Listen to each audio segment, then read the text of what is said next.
Welcome to And It's Live, the podcast which dives deep into football's most iconic seasons, stories, and what ifs. If you love football, history, tactics, and nostalgia, make sure to subscribe, hit the bell, and drop us a like on YouTube so you don't miss an episode.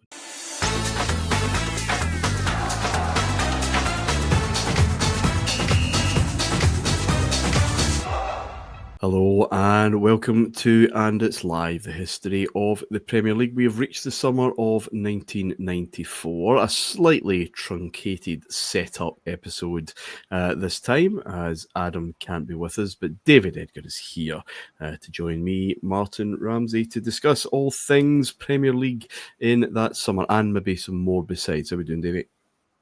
I'm good, thank you. Yes, no Adam this week, so I'm taking on the Cantona role up until Andy Cole was signed later in the year to share the burden when Adam will return. This is epochal, I think, is probably. There are so many things coming up in this season that people have written books about, Mark. Literally, yeah, it really is, again, going to be a very interesting next 3 weeks. But as we always like to do in part one, loads of comings and goings.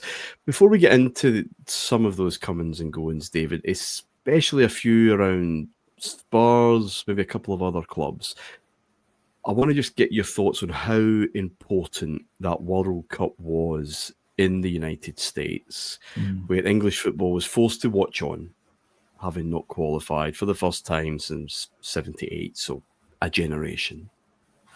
And this sense of being on the fringes and still a bit of an outcast. And here is this tournament full of sunshine, with law changes that favour attacking players, and all of these tens seemingly running riot. The final is maybe what casts a shadow over that tournament, which I think is unfair, actually, because of loads of goals and, as I said, just colour, variety, passing to teammates and things like that, and not just being kind of hoofed.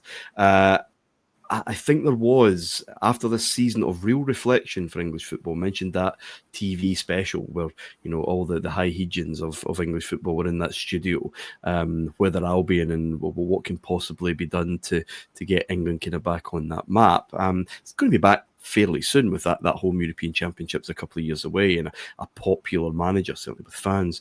But what impact did that particular tournament have on some club owners and some managers and indeed broadcasters, the whole shebang? I think for the major nations, the ones who feel they should be competing for trophies regularly, to miss out on a tournament can lead to a watershed, or it can lead to inertia. In the case of Germany, for example, we know famously Dash Revolution, as Raphael Honigstein's book put it, that if you simply say we were a bit unfortunate, then you can find yourself in the position that England found themselves in the 70s, where suddenly you've lost a decade. I think there was a sense that England team under Graham Taylor felt like a relic of the 80s to me, with its big men up front and its Carlton Palmers in there. And it didn't represent the Premier League. It didn't represent the Premier League champions in Manchester United, or the way that they went about their business. And I think that for English football, which is having this massive upswing, let's not forget that, the new ground's being built. It's amazing when we watch the footage from these matches, as we do before we come to do these shows, the amount of grounds that you forgot about that were getting done up. But they had to at some point, they didn't all arrive brand new, pristine. But the Premier League, the stuff we've discussed, please go back and see episodes past them on previous shows, folks. And then you're absolutely right that USA 94 felt, I think, a little bit to us, to people our age, you me, maybe hit us the same way that Mexico 70 hit people, because it was colour. That's what I remember. The first emotion I have when I think of World Cup 94 is the vibrancy of it. The huge stadia, the enormous world-class stadia. And the type of class stadia. I mean, Italian United shaped that. Some. A lot of stadium built for that. But this was a lot of it, I guess, was the likes of David Dean, especially, who was vice chair at Arsenal, chief exec, certainly in that seat that was actually driving the thing, if not with his name at the very top. But he was so, and Irving Scholar as well at Spurs previously, so influenced by his trips across the Atlantic to watch, especially NFL, and just how the fan experience was and how it wasn't in English football. And it really is build it and they'll come. You've got to trust that, and that resistance, and led to more tragedy, as we know. But that's again what that brought, not with NFL and not with baseball, but here's football here. This is soccer being played. It can work. Look at the numbers. Look at the attendances. You look put at the it atmosphere. on, do it properly, vibrancy. they will come. Yeah. 100%. And then on top of that, as you mentioned, the style of football, suddenly there's all these little number 10s darting around. That's why, again, I compare it to Mexico 70 when we were used to a certain, or my dad was used to a certain style of football. And suddenly, oh, wow, you can do this. And I think for us, when I, again, go back in that tournament, I remember Hagi, I remember Stoichkov, Baggio, players like that. And there was just this sense of football is evolving. We've seen it now with the Champions League. We've seen that football is veering off in a new direction, bigger, brighter, more colourful. So in the abstract sense, here was, I think, a visual representation of what it could be. Then you looked at this dreary England team, and it was a dreary team. Now, don't get me wrong, I will forever admit that they should have, that they were on the end of some scandalous refereeing in that match against the Dutch. It did beget as the greatest football documentary of all time, and a status which will never be changed. You can keep your Sunderland Till I Dies and your whatever the Wrexham one is. It's Graham Taylor's Do I Not Like That? But I think that there was just a sense of, okay, look, clearly we don't know everything. We can't play we invented the game. We're hosting this thing in a couple of years. And we're trying so hard to get away from the decaying stadiums and the violent fans and the big lad up front. And I think you're right. And the names you mentioned there are spot on. The visionaries, the people who actually had a bigger thing than just their own club, that our club will be successful in this, but we have got to try and grow the game, and we've got to change what it has been. It's not that long since Quarantine, our 6th sad game. It's not that long. It's not a decade yet since that, where football in England looked like it was dying. It really did.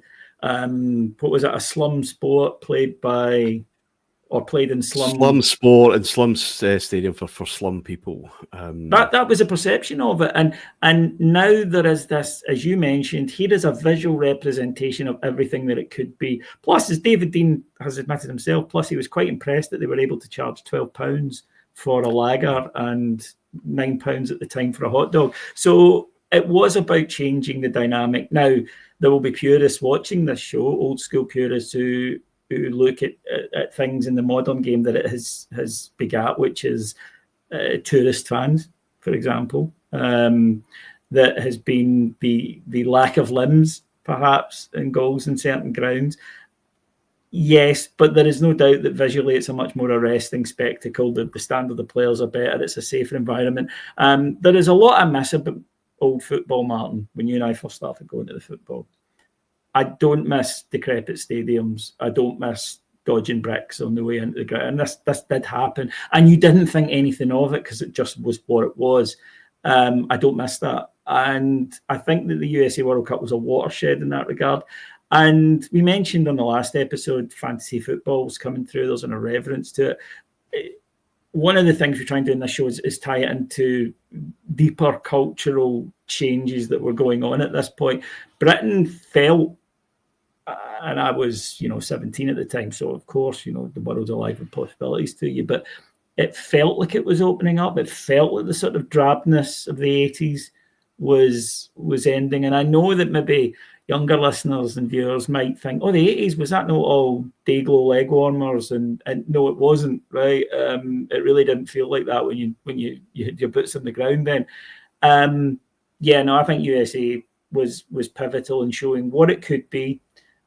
And you couldn't really argue that what England had produced in the decade before it had been better. And then again, I've talked a lot of airy-fairy stuff there. But in terms of just concrete, here's England. We think we should be winning Euro 96. We're hosting in our own ground, 30 years of heart, all that. We haven't even got to this World Cup. And it hurt. It really did hurt, because this is a beaten semi-finalist not 4 years before. And then they couldn't even get there. The vilification of Graham Taylor was utterly complete by this stage. The England team was a mess. But he had picked players to try and recreate his Watford and Villa sides. It hadn't worked. Football, I don't think it could work anymore, really, at that level. And they got ruthlessly exposed by pace, by, as you know, Manchester United in the Camp Nou, we'll talk about as well, by these lightning quick, small, technical players who were physically able to cope in a way that sides previously hadn't, even though they were maybe, lighter and whatnot. They just moved quicker, they played quicker. And England, they looked lumbering. Yeah.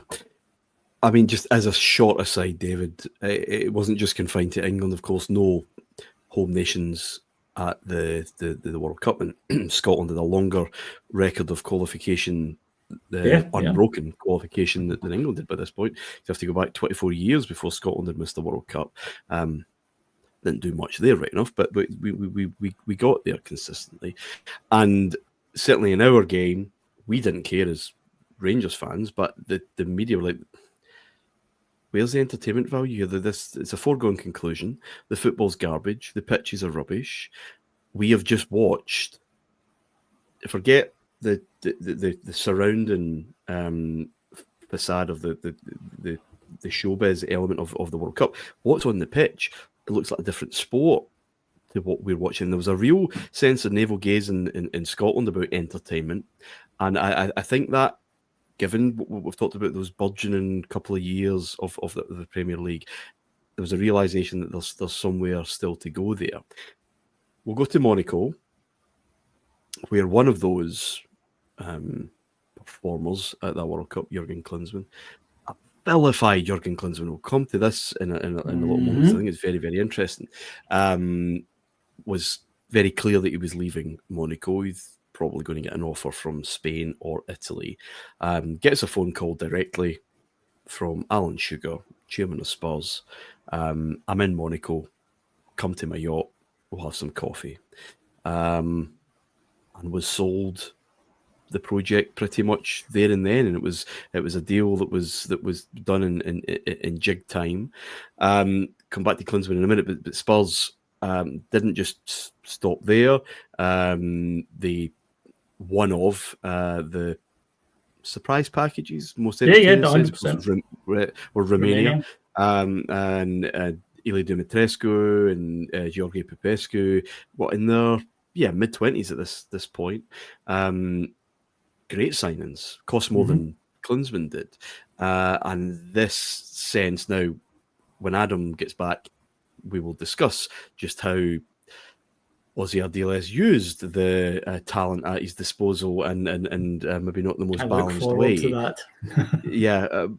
But here's a clear sign, and maybe Newcastle foreshadow this as well the previous season, that we need to be more glamorous. We need to be more. We need English football is not producing enough of these technical and interesting and captivating players. We're going to have to go foreign. Now, Sugar would get his fingers burnt with this, and then it's what Carlos Kickaball and what Bosman's going to do, and what he's going to, therefore going to be able to demand in wages and stuff. So he would turn pretty Brexit quite quickly, but there's definitely a sea change here in terms of reaching out. So first on that, David, then we'll come back to Klinsmann's place, because it's going to change very, very quickly. But Spurs, I do remember vividly that summer being, well, this is interesting. I can't wait to watch them play, because they've got players I've just been enjoying all summer, and now they're going to be on the screens every week. Hagi's legend obviously goes before him, but if you were about in these era, you'll remember that Dumitrescu was actually maybe even at that World Cup slightly more exciting. He looked fantastic. Popescu looked the biz, didn't he? A big commanding presence. And, Klinsmann, obviously. Tottenham, of course, had previous for glamorous signings, Ardiles, Ricky Villa, back in the day. And there always was a sort of glamour associated with Tottenham Hotspur. Maybe a slightly garish, not built to last. But, they were very much Tottenham. They always had that. Even in this era, they always had that about them. And I think that as you say, that the idea was, wow. I think you're right, because it doesn't, none of it happens in a vacuum. We're going to improve the stadiums. We're going to improve the pitches. The tackle from the back has been outlawed. Football is changing, as you mentioned. The rule changes are being made to protect attacking players. We want to go into this newfangled Champions League thing. We want to do well in it because there's so much money in it. I mean, there's a base element to it as well. But we want to reclaim our place. We used to win the European Cup every year, was the idea that they had, and they did. And we're miles off it now. Man United didn't even make it the previous year. So all of this is combining to say that you cannot just keep doing things that you were doing 10 years previously and expect it to work. I think as well an interesting one, Martin, is Arsenal.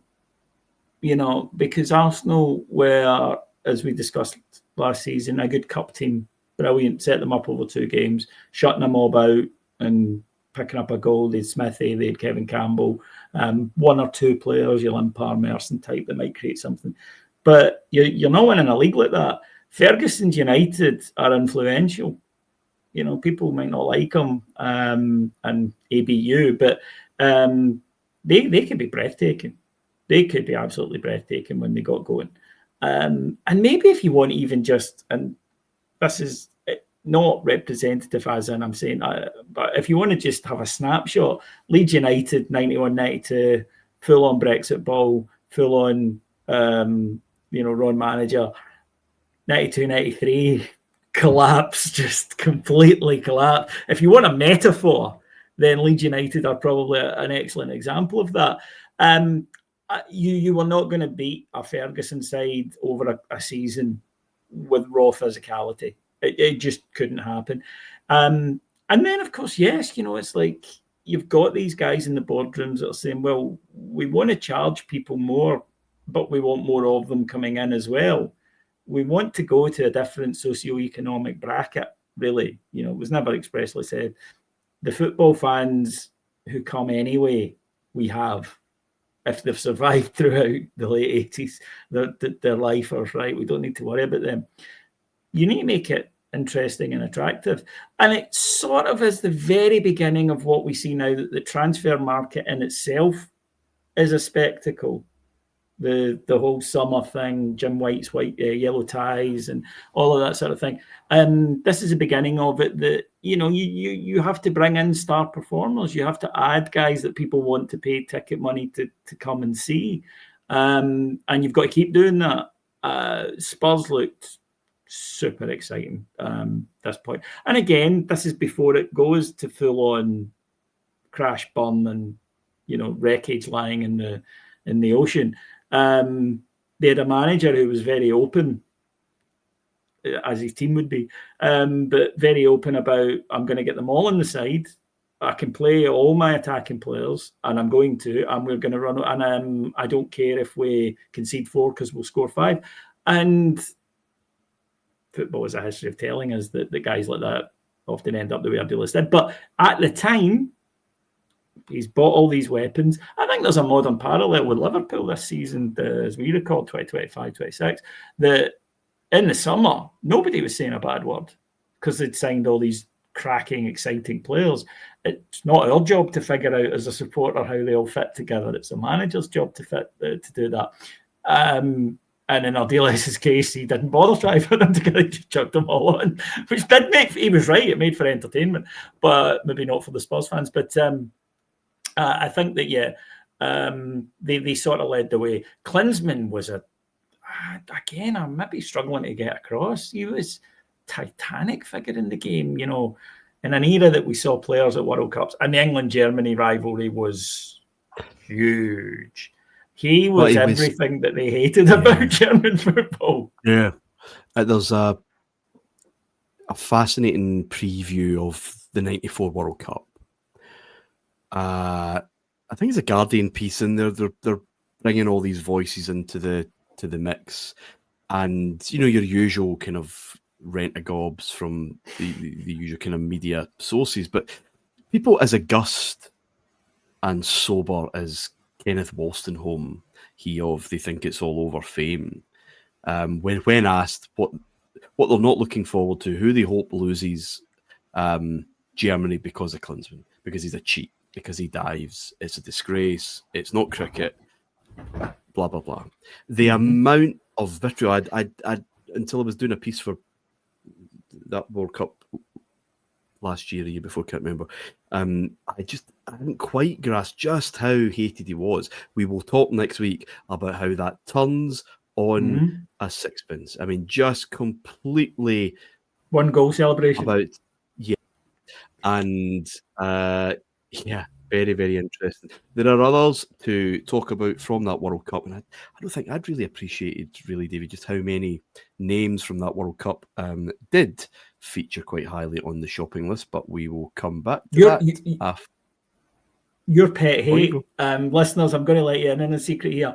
If there is one thing, and there are many, I suppose, that we all have pet peeves, but Martin despises football teams spending millions of pounds because somebody has played 5 good games one summer. Yeah. Just be wary. Be wary. Anyway, we'll talk about that after the break.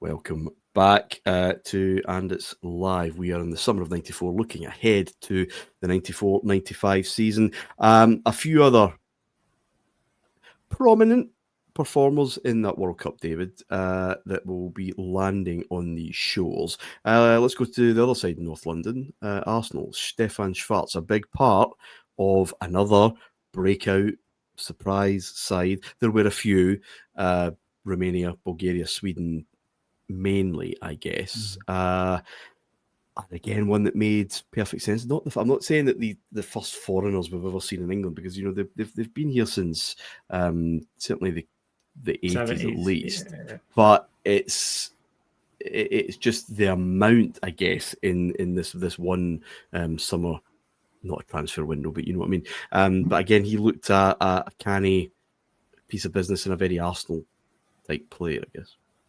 Well, they'd had Limpar, you know, as well. So, and they'd been to the Scandinavian market before.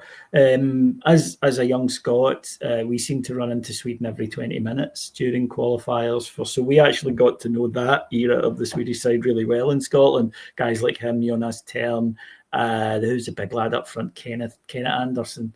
We got to know that Sweden side pretty. Martin Dahlin, who of course will be of this parish, and Schwarz was the playmaker, played in Italy again at the time, you know, most respected league in the world, deservedly so. And again, he seemed to fit, you know, the cliches about, oh well, Scandinavians, they acclimatise well in England, you don't have to worry about these, you know, we're still in an era where it is, well, you can't sign somebody from a place where there's heat because they'll come here and it'll rain and they'll, you know, nonsense like that was spouted regularly. He was an elegant player. He was a clever player.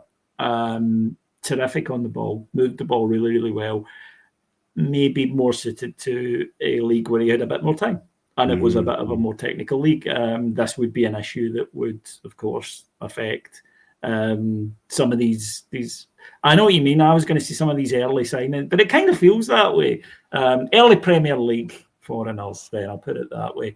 But it's the volume, David. That's what makes this summer different. Yeah. And I thought he'd work out.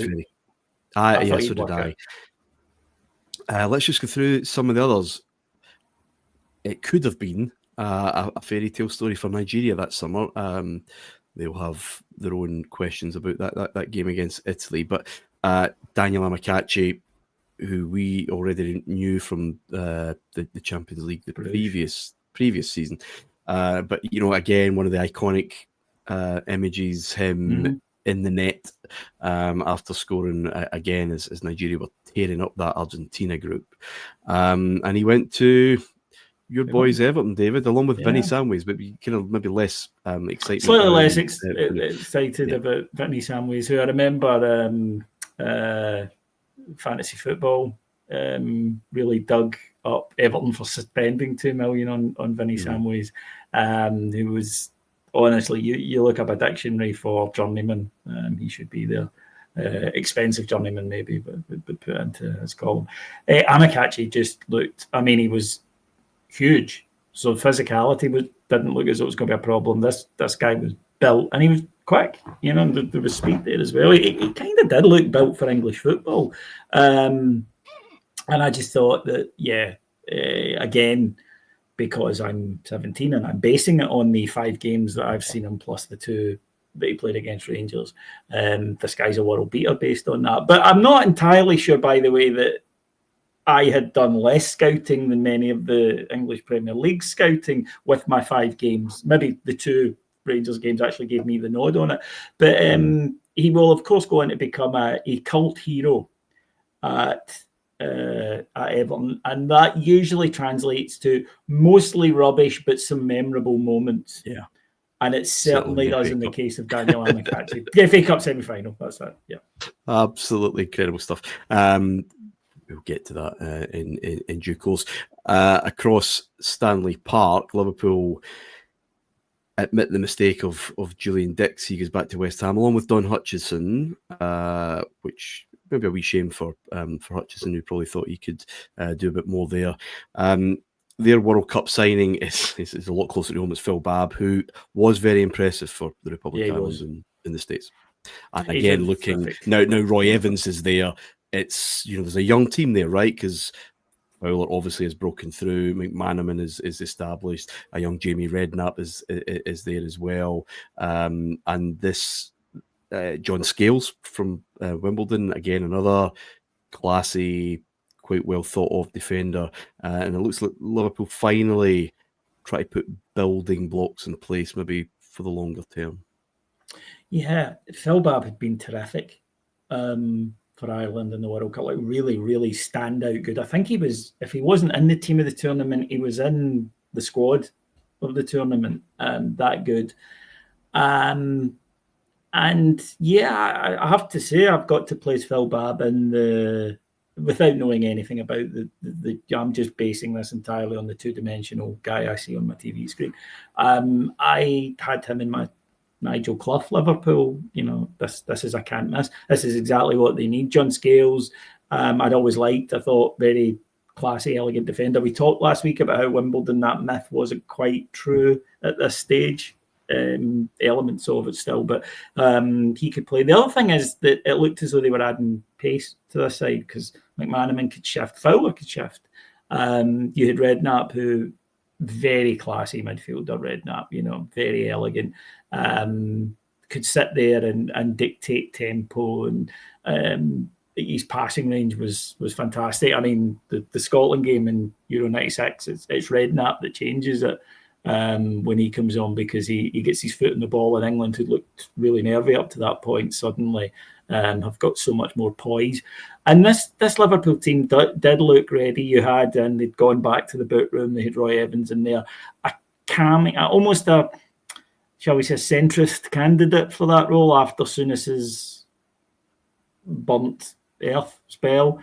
Roy Evans, popular, low-key, not someone who was likely to cause much controversy. But they seem to be going in a direction which wasn't the case. The recruitment under Souness was scattergun. Here's some big lads, but here's a footballer. Here's, it didn't work. The jigsaw pieces didn't look as though they came out of the same box. Whereas I think with this, you could sort of see a plan. I think sometimes this has happened before and has happened many, many times since. You could argue that it's happened with Chelsea recently. People can sometimes take youth and a young side, and we're going to build and develop it almost as a shibboleth. And I think Liverpool fell into that trap. You still do need the people to guide them through the tough times if you're at a huge club. And that, I think, was really maybe the only concern looking in. But again, on paper, this is a new look defence. It fits Liverpool a little more than the old one we've spoken before. The Liverpool signings, they didn't feel right. Bab, Scales, etc. Rob Jones was there at the time as well. He was a very good defender. And they looked far better set. And to be honest, Martin, when you look at that squad, even now, okay, you're thinking maybe another year, maybe another couple of players, but it should be competing with the talent that's in it. Yeah. Okay, let's go through them. Another World Cup quarterfinalist with the Netherlands. A lot of their established players, we already knew, but Brian Roy was maybe a prospect, a younger member of that team, and he pitches up at Nottingham Forest. He was lightning quick. And I think that was the exciting thing with Forest. And of course, we've got Collymore coming through there as well. And there was a sense that they would be very, very tricky to play against because of this. And I think that this is something when you watch English football from the late 80s, there isn't an awful lot of out and out pace. Maybe it's the pitches. Maybe it's the fact that a defender, if you get past them once, can stud you down the back of the legs and take you at the game. But wingers, they tended to be the really quick players. It would be a winger. Franz Carr at Nottingham Forest is a good example of it. But generally speaking, out-and-out pace merchants were rare. And I think that having watched teams in Europe succumb to this. But the other thing as well is it wasn't just... I always felt in the 80s in British football, when I watch a player, especially now when I watch it back, that pace, it was almost like they felt that was enough. They didn't have to be very good with a round thing at their feet. And suddenly here were players who were very, very quick. Also, Roy's performances for Ajax had been sensational. I mean, they were buzzing about him. It actually looked a bit of a coup at the time. Yeah. Newcastle then with the hot striker in the country, and Kevin Keegan said, I know what I need another striker. He went for Paul Kitson, who, there's a lot of excitement around him at the time. I think it's fair to say David from Derby, but maybe didn't quite work out. The couple of others that probably did. Steve Guppy from Wycombe would prove to be a fairly good signing for them. But a free transfer from Anderlecht, and again, another player who had stood out at that World Cup was the Belgian centre-half, Philippe Albert. Yeah, I loved him. He looked like one of the Thompson twins, one of Belgium's finest export. And everyone currently watching this has heard you mention that name and is currently in their head replaying the lob. And he wasn't your typical English centre half. He could play, but again, I think that it's funny to look back that some of the criticism of him is, can he handle the physicality? Whereas if you put him in a team now, he'd be a hatchet man. It's amazing how the game develops. I mean, he could look after himself, but Keegan wanted to play. He wanted players who could bring the ball out of defence. Nothing is brand new. Everything has roots. And Albert was an excellent passer of the ball. Free transfer. I mean, that was a really, really smart piece of business from Newcastle to bring him in.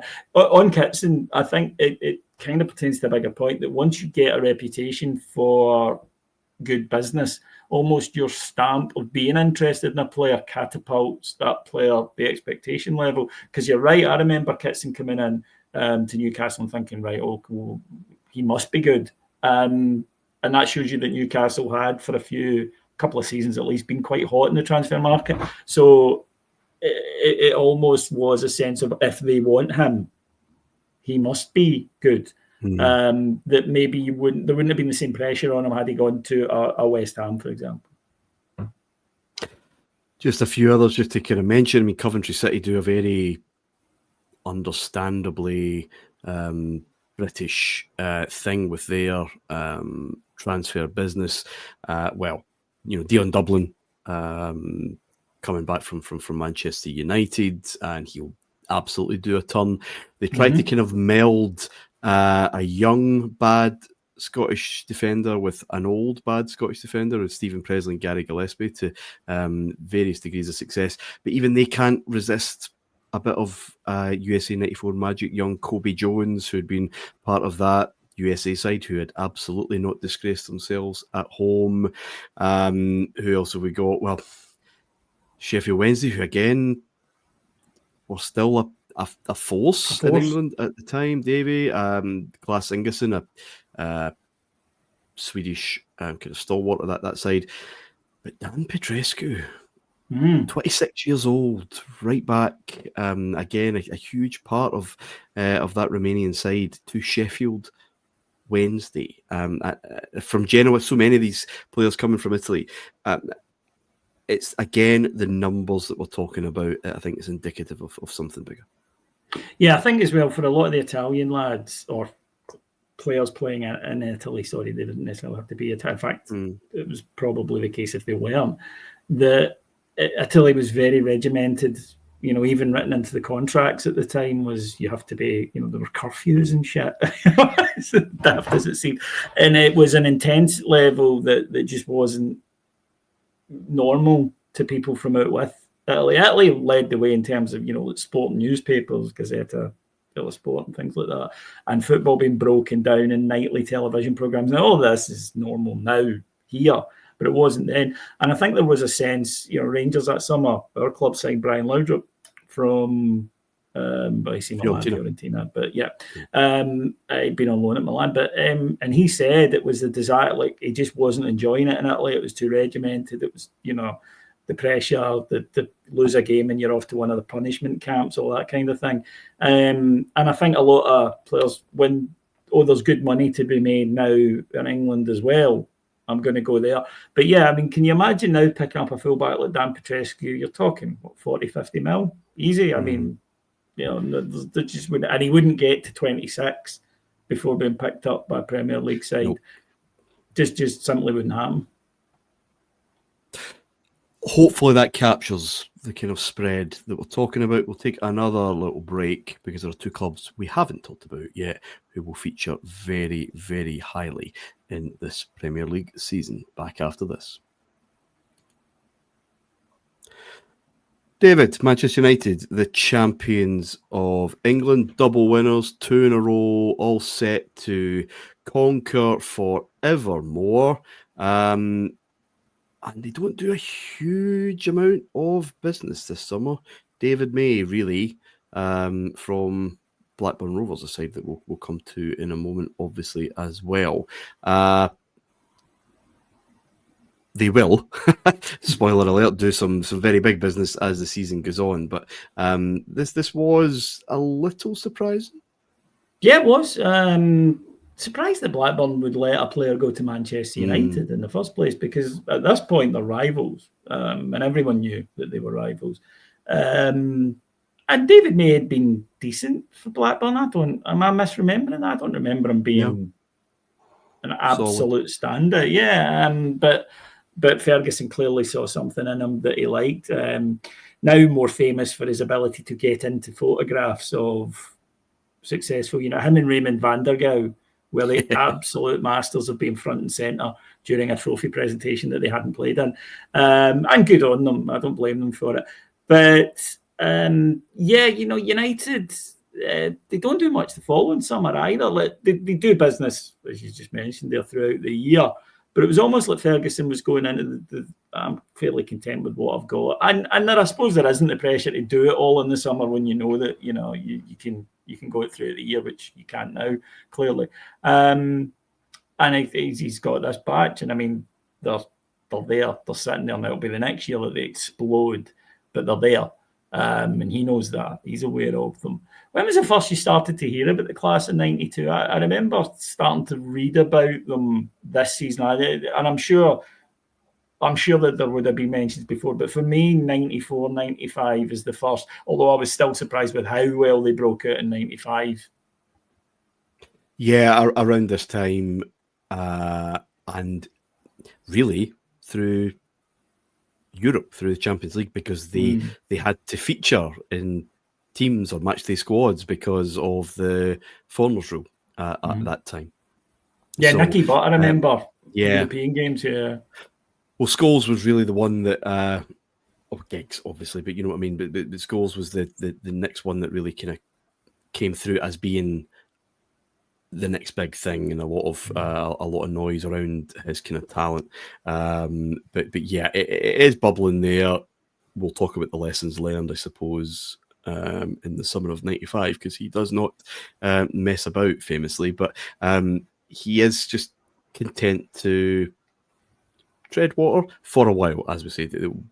January will have a quite explosive beginning in terms of the transfer activity, but not a huge amount for Manchester United. At Blackburn, though, they missed out. They just ran out of steam the previous season, and they kind of did what Blackburn very much did at this time. They spent to try and negate any particular weaknesses that they might have. I talked about Keegan having the hottest prospect, and then try to buy another centre forward. Well, it's what Blackburn do ultimately. I think Shearer and Mike Newell got on well together. I think Shearer enjoyed kind of playing with them, but maybe Newell didn't chip in with as many goals, and I think Shearer secretly maybe quite liked that. He was the absolute dog there. And Chris Sutton, who had been brilliant for Norwich City, and they spent a fair whack on him. I think over €7 million, really. So £5-6 million at the time.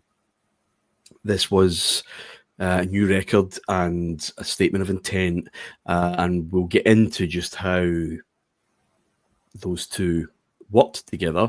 I'm not entirely sure that whatever the best of pals, it does work out, spoiler alert. But this signing, what it meant at the time, what you took from it, Davey? I'm totally on Alan Shearer's side in that. I know whose fault it was that they didn't get on. Again, because of experiences with my own club in the not so recent past, I did have doubts that will prove to be totally wrong. Say what you like about the people on this show, viewers. We admit when we make an arse of it.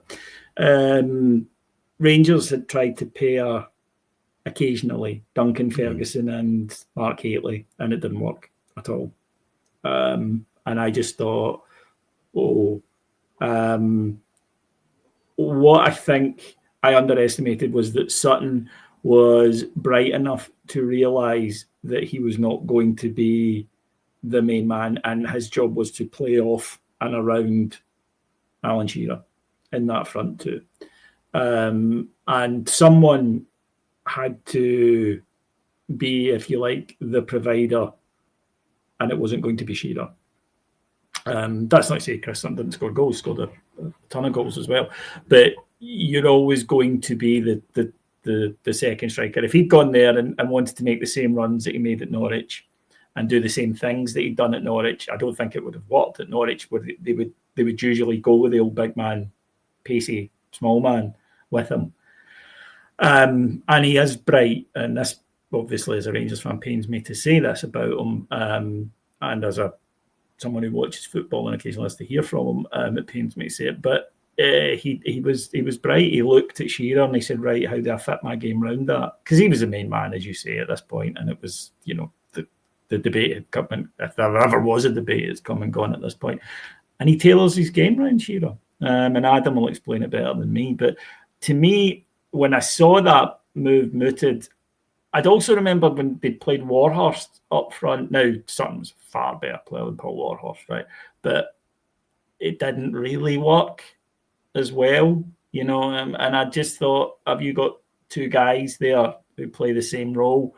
And I had thought that they needed maybe someone more in the sort of Beardsley mould, because I felt sometimes, there wasn't a lot of subtlety to that side, and that's not to denigrate them, but they had two wingers who could get to the byline and great delivery. They did, you know, in Ripley and Wilcox.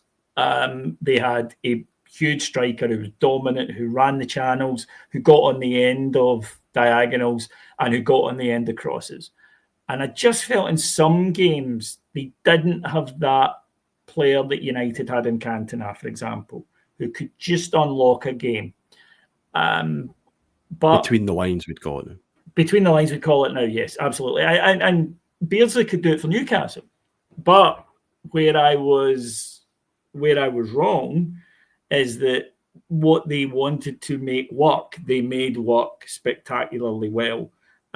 So while perhaps they were a little more dynamic, because United could go long to Mark Hughes if they needed to, or Dion Dublin. You know, United could still do it. I'm not saying they couldn't. They had wingers who could hit the byline and cross the ball, but they also had Giggs who could, you know, dribble inside and cut in and create something. They had Cantona clearly, as you say, between the lines, picking up the ball in spaces and making things happen. I just felt Blackburn lacked that, and I didn't think Sutton gave them that. But what he did give them was the almost perfect foil for Alan Shearer. We'll get into it over the course of the next few weeks. Just a couple of things then, David, before we wrap up. We, in the flesh, saw Manchester United and Newcastle United in a pre-season tournament at Ibrox. Newcastle was scary. Yeah, they were very, very good. They beat Manchester United on penalties on the Friday night, and Cantona tried Panenka, and it went over the bar, and everybody loved it. United played Rangers the next day. Rangers won 1-0 through a Davy May own goal. Very poor game. Cantona was getting a lot of abuse from the stands, some very unfriendly attention from some of the players. He lashed out at Stephen Presley, an absolute 2-footed challenge from memory, and he was sent off, which again, the pantomime kind of situation was lapped up by all that were there. Ferguson was spitting feathers because ridiculous to say, but it meant missing, I think, the start of the league season, which didn't actually impact United much at all, to be honest. But I sense, again, following on from last week's conversation about ABU, that unless you were a Manchester United fan in Britain, you were not getting friends anywhere. United and Blackburn, fittingly, faced off in the Charity Shield at Wembley. United won 2-0, Cantona penalty, and Paul Ince, yet again, Paul Ince. Well, the last time we're going to be talking about that this season in glowing terms anyway. So United set that tone, but it does seem a wee bit like business as usual. People hate them, but they're going to find ways to win. Yeah, people hate them. They don't care. Cantona was... You can't be bigger than Man United, but he was almost in a way bigger than the game at this point, wasn't he? He was just an outsized figure. And I remember being in the crowd that day, and I've said this before, and I need to be up front, Eric Cantona is my favourite non-Rangers player of all time. I'm not saying he's best before anyone starts on me. He's just the one I enjoyed watching the most. And I gave him it tight that day because, of course, I did. I wouldn't have, knowing what I knew a year later might be the outcome of giving him it tight. But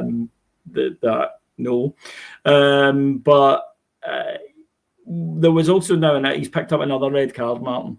And I remember an excoriating piece on him in the Times where the football writer said he allowed himself to be wound up by Rangers reserve centre-half, which was true, and get himself sent off in a friendly.